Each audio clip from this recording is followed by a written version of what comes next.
Your Excellency, President Vladimir Putin, President of the Russian Federation, Your Excellency Prince Nasser bin Hamad Al Khalifa, National Security Advisor to the King of Bahrain, Your Excellency Paul Mashatile, Vice President of South Africa, Your Excellency Mr. Ding Xuexiang, Vice Premier of the People's Republic of China, distinguished ministers, business leaders, ladies and gentlemen, participants of this forum. I'm honored here today to be invited and to speak in this forum, the St. Petersburg International Economic Forum 2025. This forum is a forum that combines and gathers leaders from the West, the Global South, the East, and where Eurasia meet. Indonesia views the summit as an opportunity to forge strategic trust, an opportunity to make deals in an increasingly complicated geopolitical situation. Deals that can benefit our shared survival and our shared success. On this occasion, I would like to introduce myself. I am Prabowo Subianto, President of the Republic of Indonesia. I've just been inaugurated on 20th October 2024. And this is my first International Economic Forum, so I apologize if I'm a bit nervous.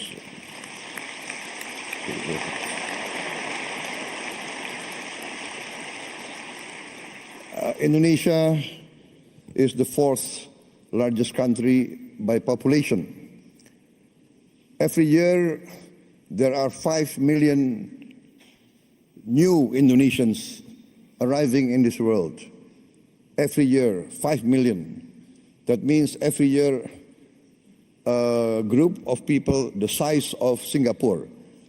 So in 10 years, there will be 10 Singapores in Southeast Asia. The size.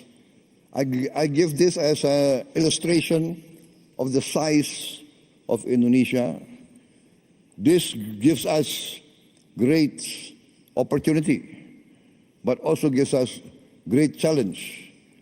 Any leader of Indonesia must think how to feed 5 million more mouths every year, 5 million new school places, etc., etc. The hospitals, and more important and most important is the food. In my opinion, the duty of a government is first to protect its people. And to protect its people means to protect its people from hunger and from poverty and from the suffering of a challenging environment. Therefore, when I took over the government of Indonesia, my main priority was first to achieve self-sufficiency in food. Number two, self-sufficiency in energy. Number three, to improve the education level of Indonesians to be able to compete in the challenging era of the 21st century. And fourth, to speed up the industrialization of Indonesia. Indonesia has been fortunate in being given by the Almighty Lord vast economic resources. Vast economic resources. But these vast economic resources, if not wisely managed, actually can be a curse to our people. We have vast forests. We have vast minerals. We have a lot of commodities that are useful for the world. But this has to be managed well. And therefore, in my opinion, every country needs its own economic policy and its own economic philosophy. One of the big mistakes of many countries in Southeast Asia is that we tend to always follow the biggest and the most powerful power in the world. In the last 30 years, we see the dominance of the neoliberal capitalist classical free market philosophy, which basically tends to be laissez-faire.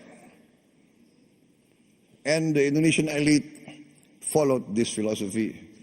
And therefore, in my opinion, we have not managed to create a level playing field for all our people. There is vast growth. We have grown 5% continuously, especially the last 7 years. Yes, 35% in 7 years. But we have not managed to have this so-called trickle-down effect.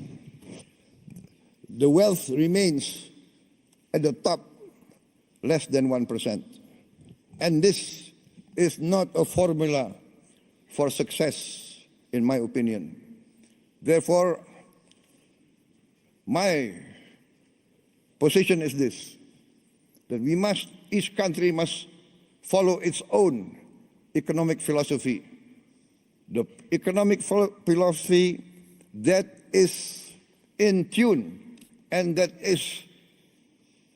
can be accepted by each country's culture and each country's background.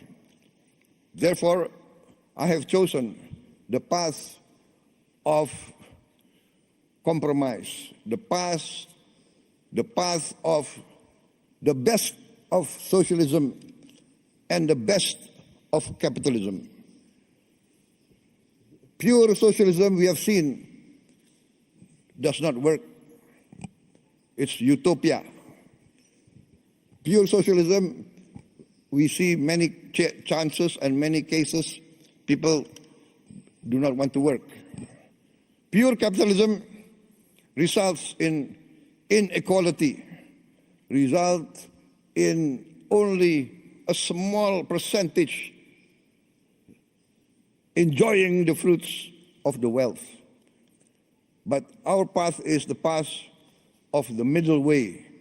We want to use the creativity of capitalism, innovation, initiative.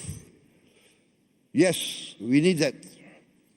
But we need government intervention to overcome poverty, overcome hunger, to intervene and to protect the weak.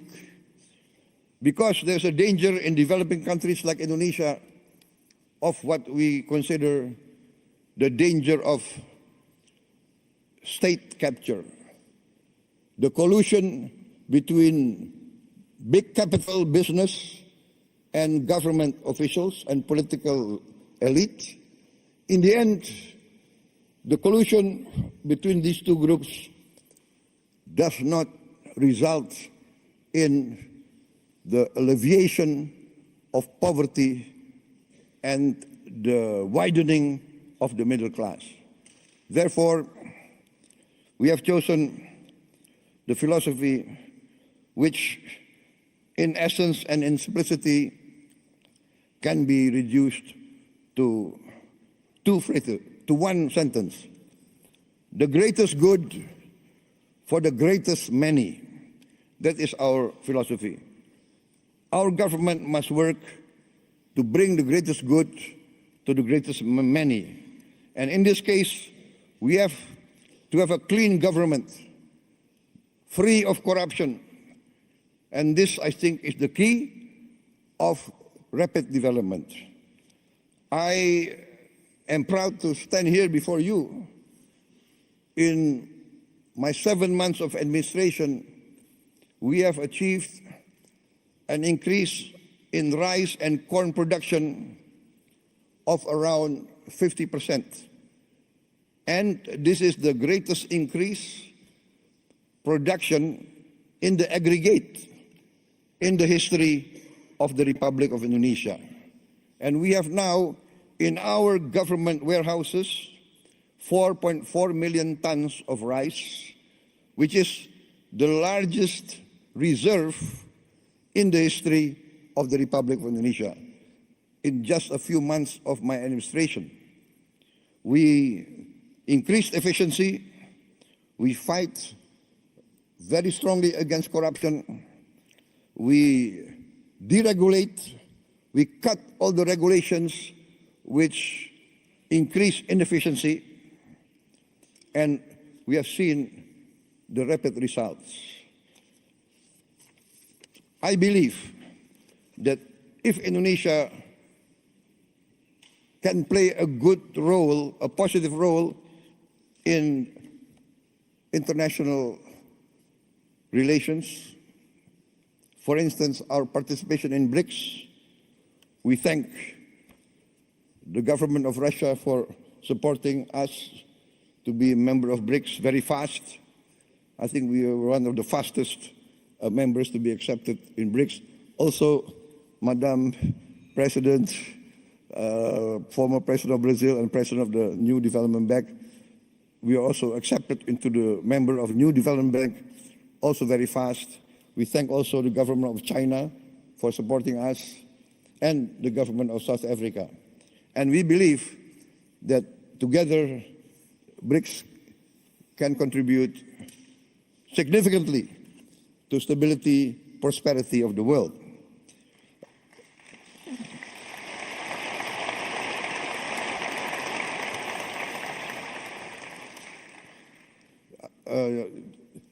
I would like just to tell us a slight story, not part of my speech, but I was asked why I did not attend the G7, but I attended the St. Petersburg Forum 25.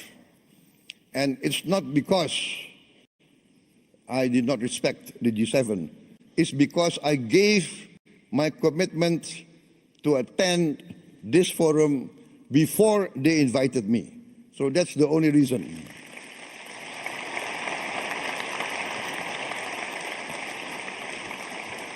So please don't read too much into the event. Sometimes political observers, they want to read, is this a political statement, right? No. Indonesia, by tradition, always non-aligned. We respect all countries. Our foreign policy is very simple.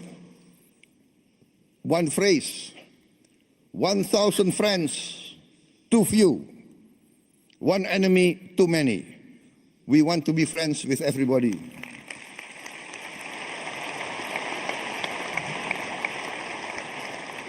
Only with friendship, collaboration, can we achieve prosperity. So thank you very much, President Putin, for inviting me. And because you invited me, I can be here today in this historic city, a city of heroism, a city of great patriotism, and as an amateur student of history, I followed the history of Russia, and I know the significance of St. Petersburg. And I had the honor of tending the cemetery of the victims of the war a few days ago. So thank you very much for this invitation.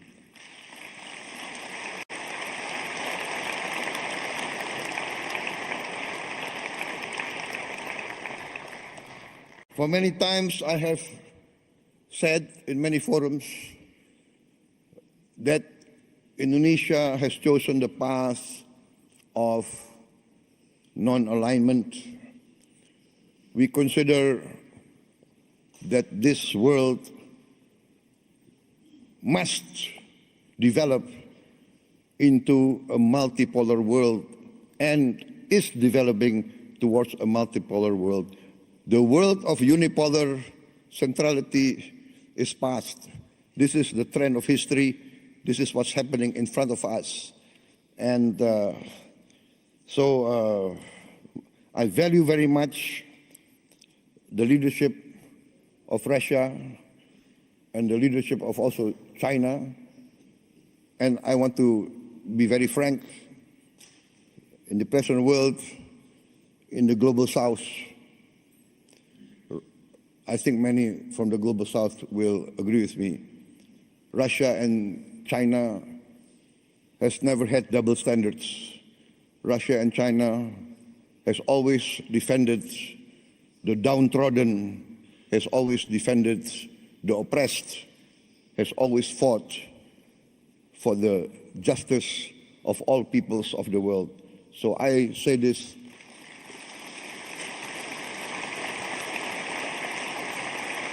from my heart. Therefore, Indonesia wants to be a good partner and a strong partner.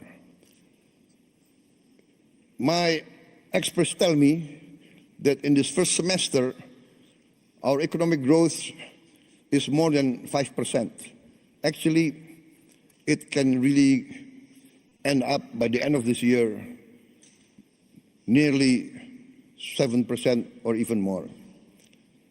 So this shows that we have chosen the right path and we are achieving our goals.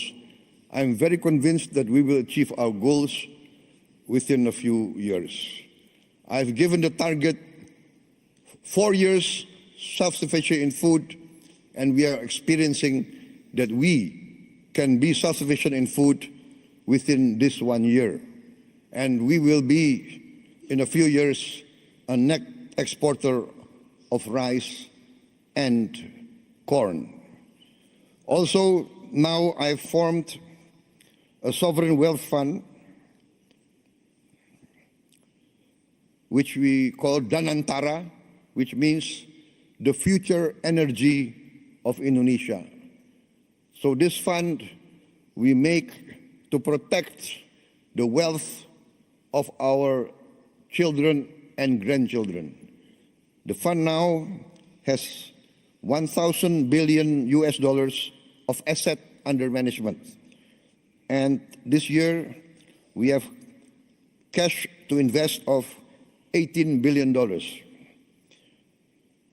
We want to work together with all strategic partners. We do not ask for assistance. We do not ask for handouts. We want to be a real partner. We want to achieve together real prosperity. We are open for business. We invite all groups from everywhere, especially Russian entities. Before I was elected, I was an entrepreneur, and I have good relations with Russian corporations. My brother has been active in this area for many, many years, I think more than 2 decades. So we know Russian corporations, and we would like to see Russia participate more in our economy. I've mentioned our foreign policy. We have always been and we will continue to be non-aligned. We thank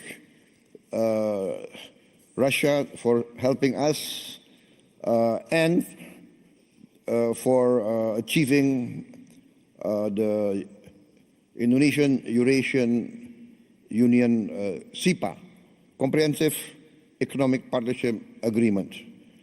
And we have completed also negotiations with other groups Bloc CPTPP, also with the European Union CEPA, and we also request to join OECD. For us, the world and the planet is getting smaller. We will work together with you for peaceful collaboration, peaceful coexistence with all countries. We view with sincere regret the escalation and increase of conflicts around the world, especially in the Middle East, and we hope that all parties can come to a peaceful resolution as soon as possible. I think, distinguished guests, I've come to the end of my short speech. I apologize if what I say is not what is expected of me, but what I say comes from my heart. Thank you very much.